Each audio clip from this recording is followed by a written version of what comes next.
Welcome back to Veteran Voices. We're still talking with Giselle. Drew Walsh, thank you again for being with me today. So after the military, you transitioned out, and I do have to ask, and I always ask this with people who have retired, what was it like transitioning out of the military? More complicated and difficult than I thought it would be. You know, they do make it that way, don't they?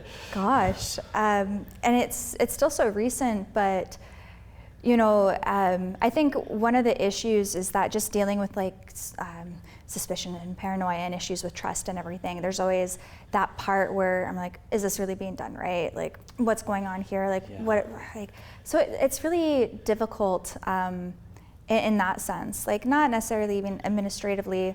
Though, you know, there's always going to be issues administratively, but like personally, that, you know, I joined when I was 18, and prior to that I grew up a military brat. So it's been my whole identity. Right. And having to segue and switch into something else, you know, I lost a part of myself, and it's like, how do I hold on to that and pay respect to that without feeling like I have to, you know, like I don't need to fill that void. I can look back and be like, this was memorable, but I think it's also healthy to move on.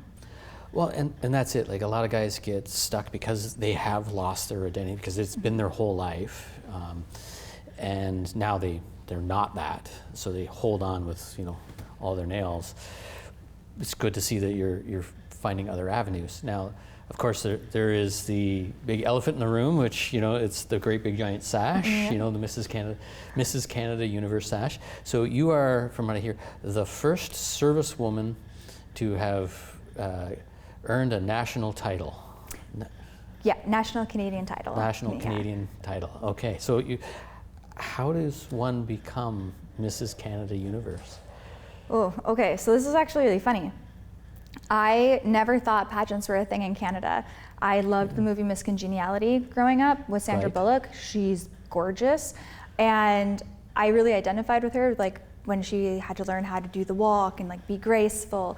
The first pageant, I've done 3. The first pageant I ever did, that whole trying to be graceful thing, like if you told somebody in that crowd is a serving member, like you would have picked me out like that, because you know, like my swing with the arms, thumbs pressed down, shoulders back, elbows locked, like, and then but like trying to do that gracefully is like almost like Frankenstein-y.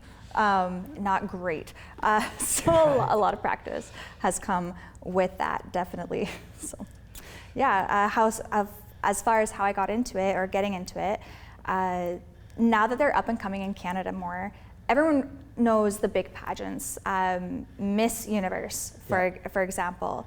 The only Canadian to win Mrs. Universe was Ashley Cullingbull, who actually right now is Miss Universe Canada. So yeah, I'm considering that my good luck charm, actually. Nice. So like they know those ones, but like there's a lot of other pageants, and Universe, World, Globe, like those are like the really, really big ones. So I was really, really honored to win this title, this pageant. I worked really hard, really, really hard. God. Right.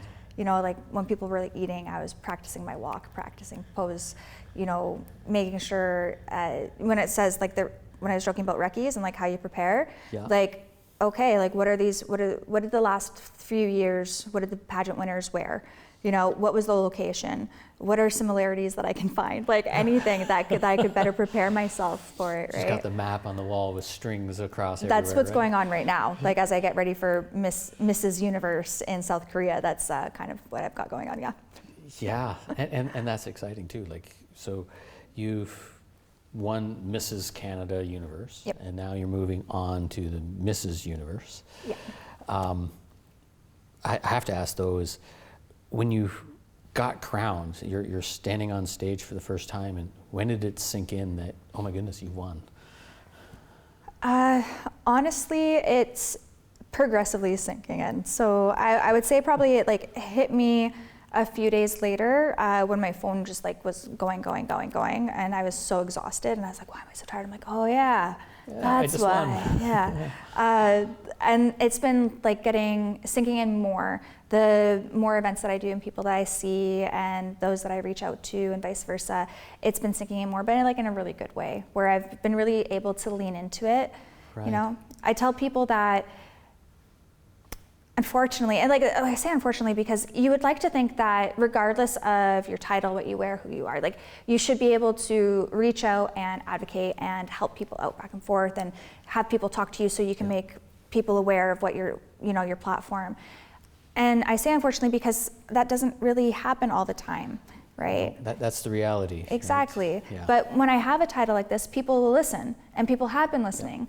So I've been leaning into that a lot, and really utilizing that to get in front of more people to talk about ways in which we can build up currently available resources for veterans and their families, but then also how can we make them better, and like what else do we need? Right. Yeah. So what recommendations do you think that needs to happen in order for the perfect veteran support? Oh gosh, well, we need to get out of a reactive system.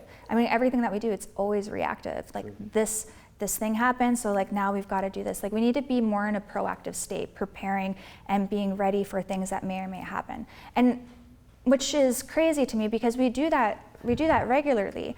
We have COAs, right? Like, oh, we'll do this, and then this and this happens, then we'll switch to that. So we're already in a mindset where we know that we can be proactive, but yet when it comes to our mental health and people who are vulnerable and need help, it seems to always be reactive. Like they're not prepared for it for some reason. It very much is. Like we have the crisis line, so if you're in crisis, you can call the crisis line, but what happens beforehand to stop that? And there is some programs out there that you can, but it is still very much reactive based. Oh, you have a problem, you go talk to a therapist, and you can hopefully fix the next one.